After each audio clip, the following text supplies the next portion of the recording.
What's up everyone on YouTube? I hope you're all doing great as always, and I hope you've really enjoyed the videos we've been uploading to the channel.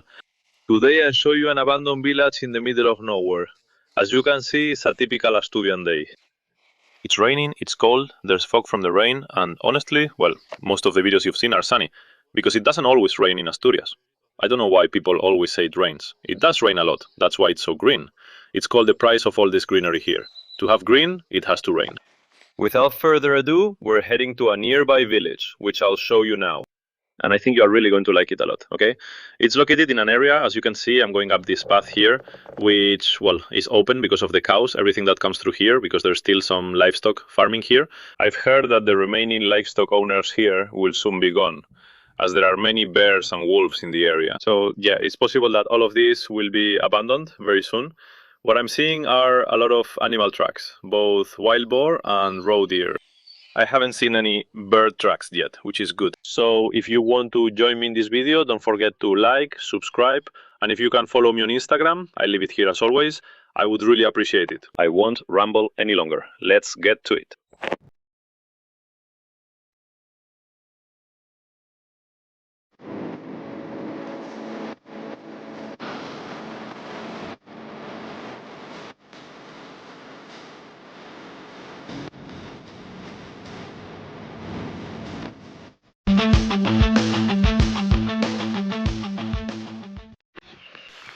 Well, I don't know if you can see it. Well, you can see what the weather's like I was saying. But aside from the vegetation and the surroundings, there's the village, right there. We'll try to get in since many are covered by weeds. I show you each house and how overgrown they are. So I don't know if I can enter yet. You can see the houses, granaries and everything over there, right? Let's go. Well, I've been walking along the path for a little while. I haven't arrived yet, but I wanted to show you the old stone road, the cobblestone path they made to get up here, which is all torn up now from the rain, big animals passing through, and lack of maintenance. But anyway, I've been walking for quite a while, and I wanted to show you this because I found it peculiar that it's still so open. As I said, some rancher probably still comes through here, though I only ever see wild animal tracks. They're over there, not sure if you can see them. And now I can show you one. Look, here's a fox track. And well, there were a few more around from wild boar and roe deer. I won't show you because I don't see any now. So let's go up. After a pretty steep and muddy walk, I finally arrived. First, you notice the small walls from the village that once stood here. Imagine this back in its time. It was a little wall, the main street coming in, and there's the granary. I imagine it's a granary. I haven't seen it up close yet, but from its shape, it looks like a granary to me. So, well, I'm going to get closer. Well, look, there are already some cans here. They've been here a while and are just lying around now. I mean, look, bottles, suitcases. We can already see that there was life here once. This suitcase, I guess, no, this one doesn't weigh anything. It's empty. But anyway, look, there's the Oreo. I don't know if you can see it well, it's just that it's really overgrown with weeds. I think it's open from what I can see through the branches, so I go through this stretch and show you. It was hard for me to get in because it's really overgrown with weeds. Let me show you what's underneath first. It's an Oreo because it only has a small pillar on top, which mainly distinguishes it from a panera. So anyway, I'm gonna get closer here and we'll take a look. The thing is, all the water is falling on me because I'm moving the vegetation. Alright, look down. They possibly had a stable here. And I see tables and boxes and a lot of wood that was probably used for repairs. There must have been something, probably some tools or equipment, but it's in such bad shape now that you really can't make anything out, honestly. So I'm going to go up because I think there's something inside. The stairs are made of stone, which is why they're so well preserved, as you can see. The moss is covering everything, but this only grows in places where the air is really, really pure. This doesn't grow just anywhere. In fact, here in Asturias at least, it's forbidden to collect moss. That's what I understand. I don't know if the law has changed, but until recently it was forbidden. Well, look. Those of you who already follow me from previous videos, I always tell you that I don't put this here. And obviously, as you can tell, I didn't carry it all the way here. But well, you've already told me the usual. Cuévanos, gochos, they're made of hazel, of chestnut. People from other countries have told me they're just called baskets and various other names. If anyone has another name for this, please leave it in the comments, because it's important so that knowledge isn't lost. Look, it's in pretty bad shape. Well, can you see how it's sinking? Look. I'll try to record what's inside for you, but I can't promise. Give me a second and I'll try to climb up. Well, the roof of the Orreo is made entirely of wood. The floor is in really bad shape, really bad. You can see it's full of holes, and well, given how much I weigh, look at the boards. It's in bad shape. I'm walking on the main beams to avoid falling, but I'll show you from here. Well, there are two baskets with mattresses made of wool. As you can see, sheep's wool. This is very hard to see nowadays, because you can tell these were made here. Then over there. It's a piece of furniture that looks like it was meant for work. If anyone can identify it, it would help me a lot. Honestly, I'm very open to criticism, especially if it's constructive, and if you can help me figure out what these old pieces of furniture are, it helps me a lot. You can see what's over there. A coat left hanging there. And not much else. Look, a tool there, a saw. They used to store a lot of things on the walls here, that's why I pay so much attention. But anyway, there's nothing else left. Then here, look, wow, look at this lock. This really blows my mind. This has, well, just imagine. What craftsmanship. Wow, I love it. I enjoy finding them with a detector and recognizing many pieces from seeing them in places like this. The floor here is already in really bad shape. And I wanted to show you what's behind that door. So if you don't mind, you can see what the floor's like over there. If you let me, I'm going to cut for a second and try to open the door. Let's see if it's open. No, this door is locked, same as always. I don't go around breaking them, but honestly, who knows what could be inside. So let's go down. We're going to go to the first house that's right there in the middle. And I'll go ahead and clear the way like always. Well, look at the little walls that surrounded the house. There was probably a patio here, in this area right here. But look, this house right here. Well, let's see if first we can get in, because I don't know what the floor is like. These houses used to be made of wood, and the floor is probably in terrible shape. See? There should be a courtyard here. Notice the wood's details. This was all handmade. This is what has the most value. Well, I'm gonna turn on the lights because it's super dark in here. Let's see. Well, look at the floor. The thin part is all lifted. I can see that the wall is cracked there, so the house probably has structural damage. So I'll only step on the parts of the floor that are dirt or stone. And I'm going to show you what's at the entrance. They had machines for harvesting. Blades, for harvesting. A broom they would use to clean. A pair of pants. Look at the crack in the house. And the kind of paint they used. I just find it amazing. This must be the built-in cupboard. Maybe this way I can record it for you. As you can see, there are pots. Work tools. Look, I can drink wine for you. Anise liqueur, bottles of anise liqueur. That bottle is anise liqueur. That one. Well, and not much else. And what's incredible is the house I'm going to show you. I'll hold out the GoPro so I don't step on the floor. Okay, and I hope you can see something from there. That will be the kitchen.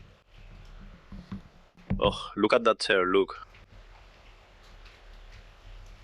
Wow, it's a shame we can't go in because you can see what the floor's like. I'm going to try. There's a window on the left side of the house. I'll try, but I'm not sure if you can see anything. I'm going to try to get in. I'll record the kitchen better for you, if that's okay. And I think you are really going to like it. I'm going to leave the house. And I'm going to go around the house. Maybe I can see if I don't get myself killed. And show you through the window. The house was well built from stone. It has some structural damage, you already saw the crack there, but look. Yes, this is the kitchen from another angle. There was a room that we won't be able to reach. I see a table over there in the distance. Wow, handmade. A wardrobe that is probably an incredible antique. The coal stove is still here. Obviously, no one is going to come up here to take it away. Look, a little piece of cloth. What would they keep inside then? I can tell. Clothespins. For hanging clothes. There's not much else I can show you, because everything is wrecked, as you can see. And it's not even worth going in. Here they had a place to hang clothes. There's still a sock left there. And that's about it. Look at the wooden structure. Wow. It's a shame these houses are left like this. You get an idea of how people lived back then. Let's see if there's anything else back here. And if not, we'll keep walking through the village to find another little house. Nope, you can't get in here. You can see how it is. Look. The window is closed. Besides, this window has bars. That area is full of weeds, so we can't get in. Still, I hope you like that part of the house. Alright, let's go to another one. Look, I wanted to show you so you can see that there are wolf tracks here. That's a wolf trail. And they roam all of these as they please. That's why the livestock farmers said they wanted to move a little farther away from here, because they say there are a lot of them. The house we were just looking at now has a wall back here. And I wanted to show you because look at the view they had, where they stored the hay. Look at the view they had. It still has the roses there that were probably planted by the lady back in her day. And look how amazing. What a sight. You can really hear the birds.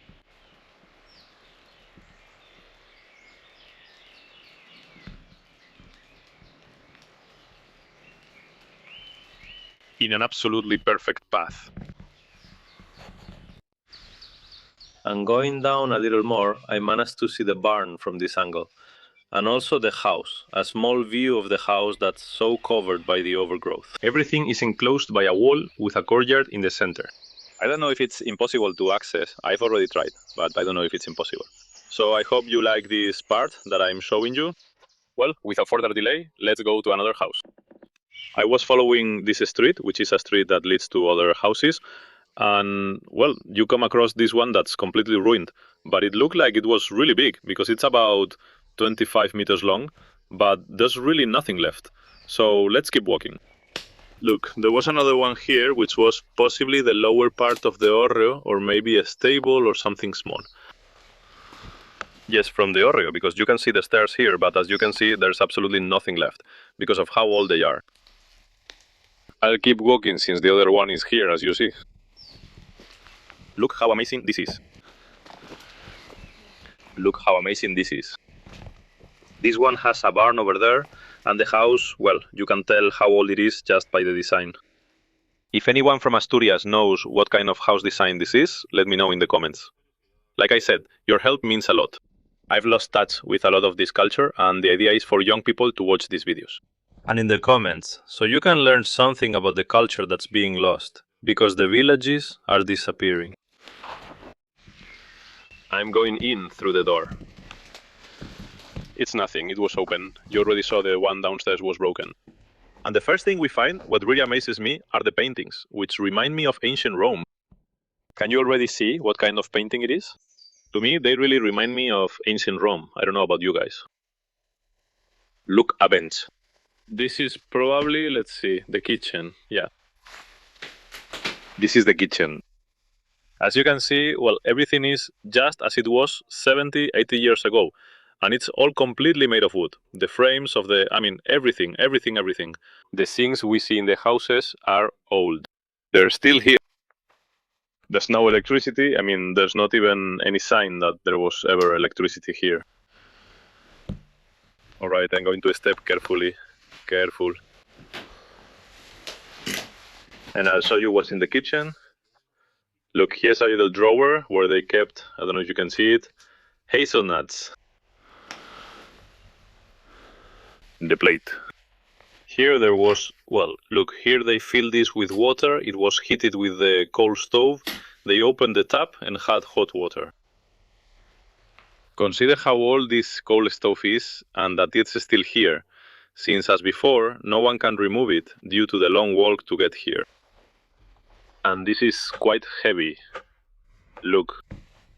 This was like what we have now with exhaust fans, but with a nearby window that they would open so the smoke could go out when they were cooking or doing something here.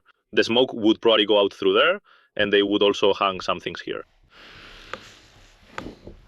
Or at least that's what I imagine. That could be another thing, look. Oh my god, look at what's here, guys. This here is called forno in Asturias, but yes, it's an oven. That's where you put the, well, I imagine it worked pretty much the same in every country. You'd bake bread there or whatever you wanted to cook. And it still has this structure, which I imagine was to channel the air through there, so it would go up the chimney, and chains that were probably used for smoking things in this room.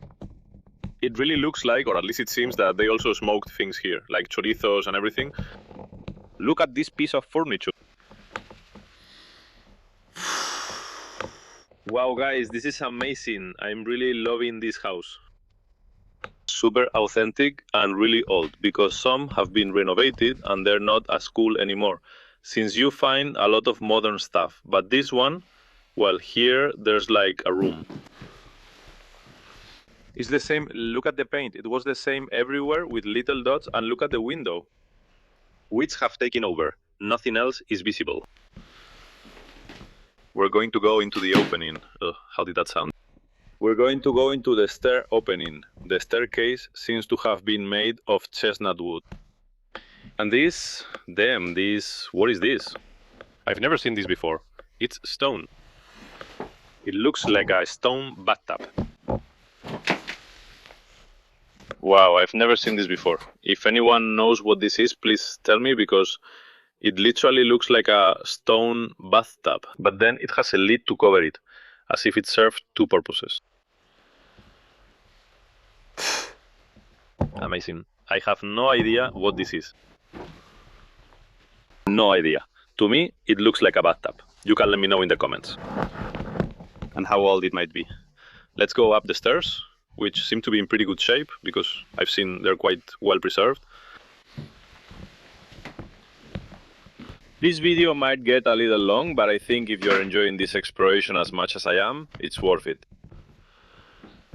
This would be the main living room on the second floor. There's another one, but the ceiling is in really bad shape because water got in. So I'll show you this part where the bedrooms are. There was probably a sitting room here where people gathered, or maybe a decorative table. Look at what used to be just a simple bedroom. A carved wooden bed. Tallada. Look, in these beds, probably 2, 3, or even 4 people would sleep. Because in the past, they didn't have a bed for each person. I'll walk along the edge to avoid breaking it, since that's the strongest part of the houses. And look, here there was another room with another bed. And it's super small, but, well, they probably spend their whole lives working all day. So let's go check out that one over there. And look, I can't go up these stairs, but I'll try to show you through that hole up there. what's above, okay? Nothing. This room had nothing, but you could barely fit a bed in here, and you wouldn't even be able to close the door. I'm barely going to fit the camera in here. If it moves a lot, I'm sorry, but it's really hard to record. Let's see if you can see anything when I put the camera through.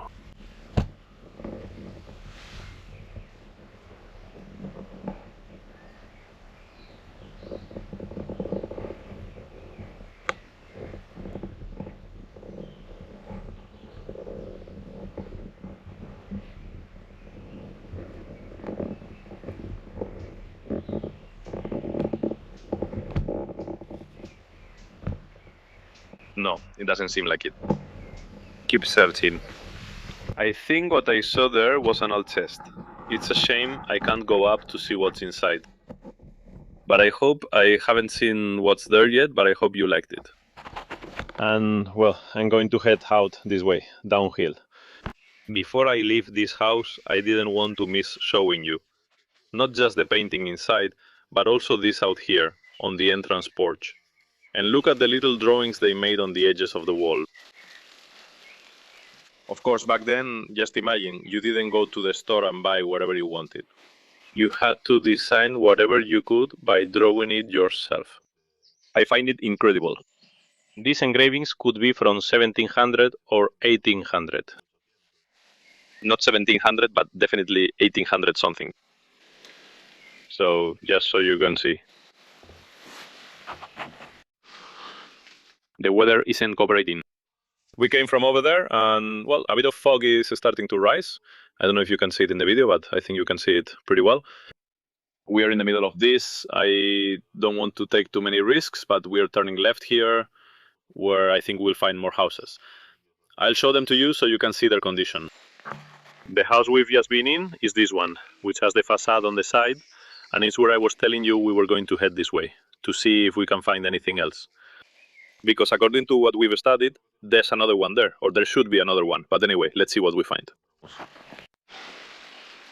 Well guys, I walked a little further and found this hórreo, which has a stream running underneath it. And you can see how the fog has settled into this area. Underneath, well, there's a wheelbarrow that looks like it's made of wood. I mean, the base is wood. Then it has an iron frame, but I had never seen one rebuilt with wood before, making use of some wood. And then here, well, some kind of trailer, who knows if it was horse-drawn or for a car, because I can't see the car hitch anywhere. And there are some baskets made of rods, of sticks, it seems, yes? Of sticks woven together. I can't go any farther because, as you can see, the door's in that condition. But let's go see the last building that was in this village, which looks like a very big stable with a hayloft above, where they used to store the hay. But from what I've seen, this is the only access I have, because that door over there is closed, and above you can see that the window is latticed. I don't know if you can tell. The window has a lattice. The one that's clean from the rain will be the target. They stored the hay there so it could breathe. It would also be somewhat protected. And well, look, I'm going to show you. I'll show you the stable from here. It's in terrible shape, look. It's full of weeds, mud. Look, there used to be a fountain there. Made of stone. Thank you. That's where the cattle should be. And here, there's nothing. The entrance, as you can see, to the stable, which inside is just a regular stable. And upstairs is where the hay was stored. They would bring it all up through there. They would carry it up and put all the hay up there. It's like a hayloft, and that's it. There's nothing else here. Just wait a moment. I have to put down the umbrella and I'll have a little light, but anyway, look at what this place is like. And that's it. It's a stable. You can see the feeding troughs and where the hay was thrown. And look, the thing above is, yes, it's for hay, confirmed by the roof structure. Alright, let's go out. Well, I ended up soaked, as you can see, and honestly, look, I'm covered in mud everywhere. But it's worth it to show these villages to those of you from here in Asturias, and especially to those of you watching from outside Spain. Honestly, as always, please subscribe, like, and share the videos because it helps me a lot. This way, I can partly cover my costs. You earn little on YouTube, but at least I can pay for some expenses, like fuel, to reach these places. And I am eternally grateful to you, from the bottom of my heart, if you follow me on Instagram, which I will also leave here for you. You'll be a bit more up to date there, because I'm more active there. I'm more active, and I post much more often, pretty much every day. And there is a bit more exclusive content from the explorations. So, without further ado, I'll see you in the next video, guys.